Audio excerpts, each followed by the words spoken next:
guys, welcome to GEEKAMANIA. We're back again to drop some knowledge on y'all. So yeah, as per usual, that's Kier. That's Mark. And that's Sam. Who am I? That's Ben! Yes! You'll know who I am already.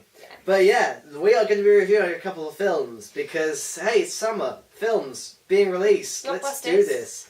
So, just because I don't actually know who's seen them or not, we're reviewing Now You See Me and The World's End. Not The World's End, that's coming out later. This is the end. This is the end. Apocalypse films are in at the moment, apparently. So, Kier, what have you seen out of those two? Neither, but I want to see them both. Neither same as Kier. And Sam has seen... This is the end. No. So, let's do This Is the End first. Because let's get to good news before whatever news the other one is. This Is the End is really good. Amazing. It's a stunning film. And it's probably the best film I've seen this year so far. It's genuinely funny, surprisingly emotional. Yeah. And just all round surprisingly high quality. I wasn't expecting... See, I expected it to be funny, but I didn't expect it to be that funny. It was literally like a minute, at least. You know... I mean, when this was first announced, I was sceptical because a bunch of comedians just playing themselves in a film, it seems a bit egotistical and probably a bit too meta. And meta can work. Deadpool's a good example of that. Is it meta never term for fourth wall? No, meta is the term for like big. So it's like where you're describing something that's like a bigger picture. Ah, okay. So it's not just like in the world of the film; it's also in the world as a whole. You know, it's a bigger thing that. Oh, I have a question. What is it about? It's about the apocalypse. Ooh. It's about it is. I like a good question, right? That is It's so we have Seth Rogen, James Franco, Jonah Hill, Chris Robinson, and Danny McBride. Mostly. All get trapped in James Franco's house when the apocalypse happens, and shenanigans and panic and oh god, we're all going to die because bad. And yeah, really good cameos. Just I won't spoil them for you, but they're good. I've seen And one they're cameo damn doing funny. this quick Don't screen check, which is quite spoil funny. it. no spoilers this episode. You No monster. spoilers. The one Honestly. Ben is not spoiling things. Yes, that will come with the other film. Wait, I want to see that one. Yeah, well. Oh. But no, this is a top quality film and definitely see it because this is looking like one of my favourites of the year, easily. Yeah. I would give this a solid 4.5 stars, I think, actually. So, That's about right. Yeah, Yeah. I'd say that. It's like it's So definitely what my was joint your favourite minor film of the year. gripe then? That's not a perfect 5-star. The minor gripe with it is that there is a little bit of fat it could have done with being a bit shorter. Like there's not much. There's really not, and you don't really notice it because the rest of it is so damn good. But there is a little bit too much filler in there for my liking. And by a little bit too much filler, I mean like maybe like Minutes. 5 to 10 minutes top. Yeah.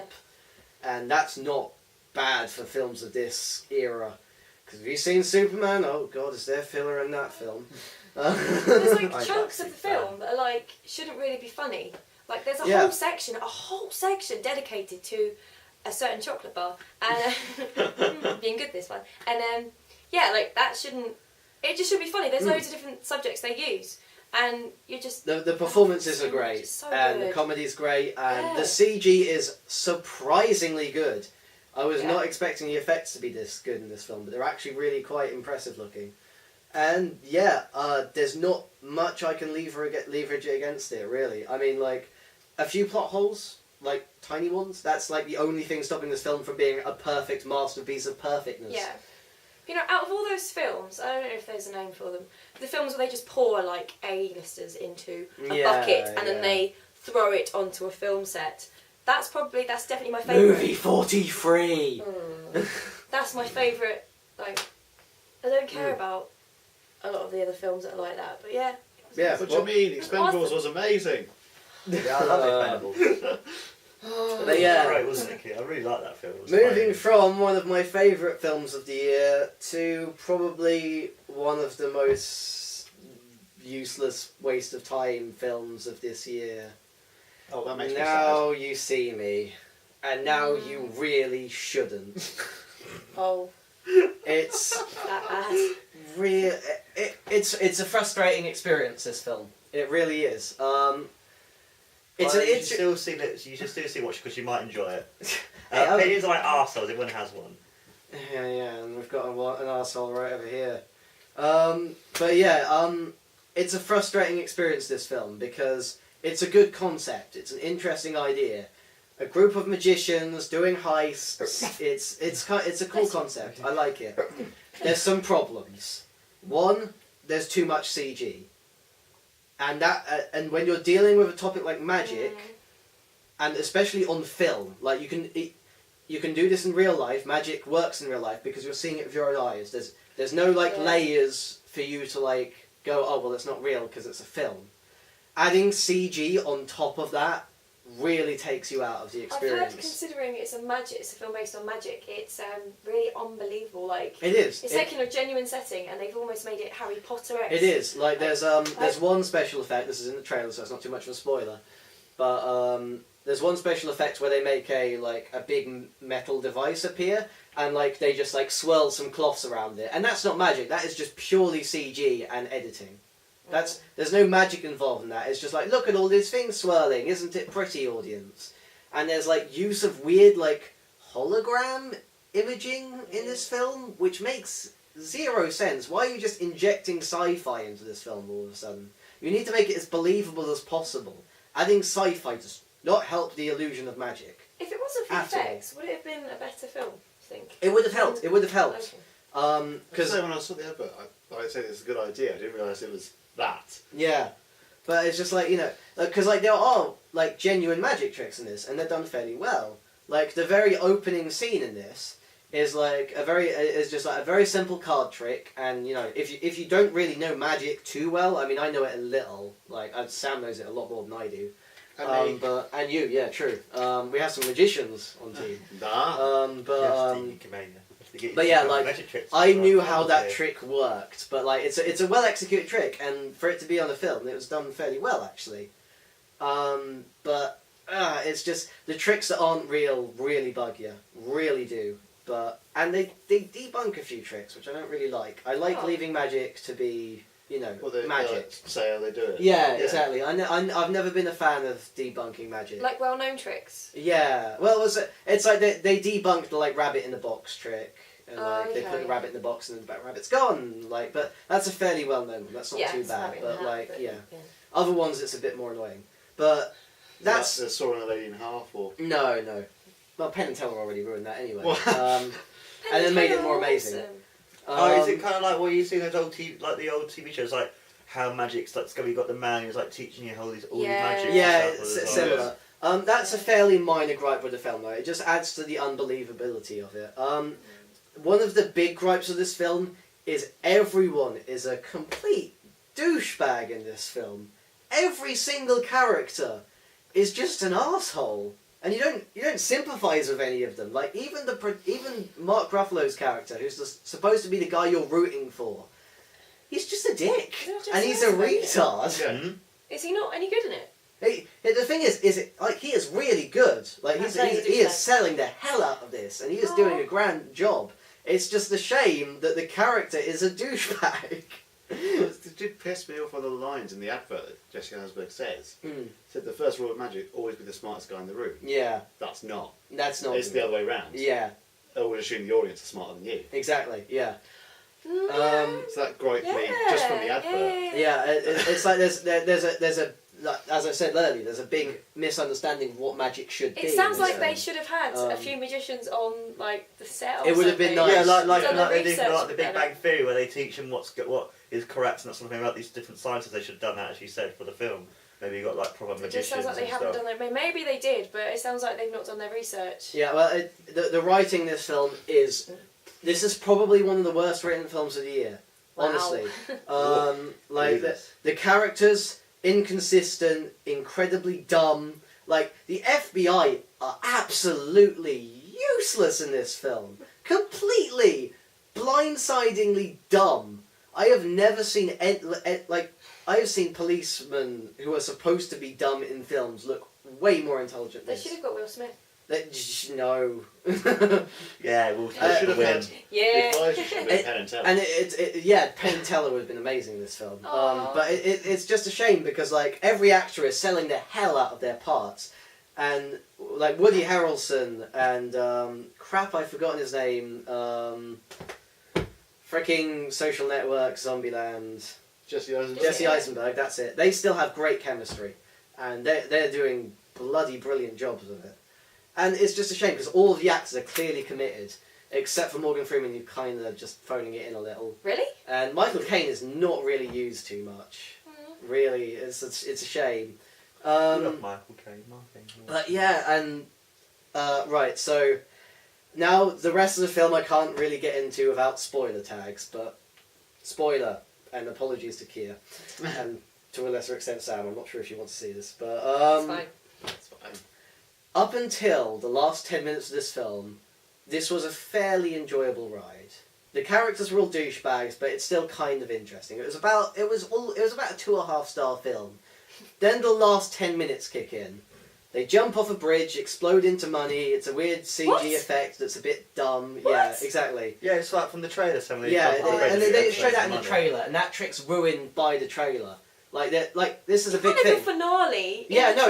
trailer. There's a scene in the trailer where a guy throws a hammer into a mirror, revealing a safe, and that is the money shot. That is supposed to be the big, that's supposed to be a big surprise in the film, and they just spoil it in the They do trailer. that. That wrecks. That's a big wrecking, but that is still not the biggest dumb plot twist in this film. Right. The biggest dumb plot twist in the film is the whole film.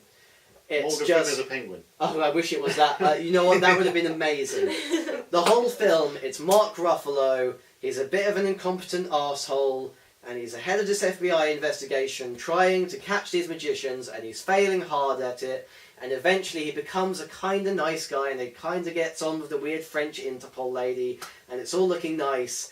And then the four horsemen go into a carousel, and it's revealed that all this time they've been working for Mark Ruffalo. Ugh. Now, here's a thing with good twists. Good twists make you go, oh, that makes so much sense. I'm an idiot for not realising this sooner. This isn't like that. There is zero setup, zero reason for anyone to believe that Mark Ruffalo would have been the mastermind behind all this. Because the whole film, he's just an arrogant, incompetent arsehole who risks his life for things that he must know is a dupe. He knows it's a trick, and yet he runs into an almost exploding car to rescue a dummy that he would know is a dummy because he's the mastermind of all this. And why didn't the FBI do background checks on their lead federal agent? They would have realised his dad's a magician and that his dad died and that he would know loads about magic, but yeah, he's walking in here and he's like, I don't have a fucking clue about magic. Because one of the magicians has a sonic screwdriver, which, as we know, Oh, fixes all plot holes. Of course, yes. But no, it comes out of nowhere. For no reason. There's no payoff to this. It's just to make the audience feel like a retard. It's frustrating because I thought that was going to be one of those movies that goes into the whole prestige, illusionist category. And it's Even the four horsemen are made to look like retards with this. It's they make a reference to that line, always be the smartest guy in the room. Yeah. And Jesse Eisenberg goes, oh, I guess when I said always be the smartest man in the room, then, oh, I see, now I'm a retard and you're clever. Haha, aren't we all so funny, audience? No, Also keeps you're saying not four funny, horsemen. you're not clever now you see me. Yeah! You're a complete idiot of a film, and you just wrecked yourself with this dumb plot twist out of nowhere, and made it's terrible. It genuinely wrecks the whole film, and it makes no sense at all, and it's just terrible. It's one of the worst films this year. You need to let us know if you thought the same thing, No comment and doubt. stuff. Yeah, If totally. you want to put yourself You're through totally that. fans. You might like it, I don't know, but that's the comment thing, and yeah. stuff. As I said earlier, a lot of people might like that sort of film. This is the thing. As much as I hated this film, up until that last 10 minutes, I was kind of with it. And it was enjoyable. It's just that last 10 minutes just completely takes you out of it and just slaps you out in the face and is like, hey, I'm really clever. You're all idiots. Thanks for giving us our money. And it's like, oh, No. thank you, film. Bye. Boy. So yeah, don't see Now You See Me. There's so many other films that have had fantastic reviews. It sounds like you probably should see the rest of them first. Go see There's too many other good films out at the moment. This Is the End, because that film does not slap you in the face and does not call you an idiot. It slaps you in the face with a funny stick. Exactly. And you lol. Uh, A lot. Now You See Me is a 1.5 star film. That plot twist wrecks it that much in my eyes.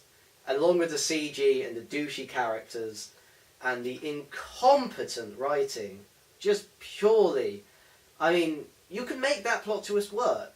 And you could make a decent protagonist. I've forgotten his name, but like there's one of the Four Horsemen's, like this fresh young guy who doesn't really know magic and no one else really knows his name. And you could easily turn him into a protagonist character. And just very easily just have him be, and have it focus on the Four Horsemen. You don't get to see the Four Horsemen in this, and they're interesting characters. They're just kind of at the like first 10 minutes and then just bugger off and become vague antagonists. And then you just have to follow Mark Ruffalo being a retard. But no, he's not really a retard, because you're stupid, audience. Thanks for the money. Fuck this film. Four Horsemen. We're going to have to go put Ben to bed now or something, so he can calm down. Anyway, guys, that was GEEKAMANIA. That's Sam. That's Ben. That's Kier. And Ben is angry, and that's Mark. Bye, guys. Okay. Bye guys. See you And that soon. film was a disappointment. It's okay, it's okay. Disappointed! You can't love them all, can you?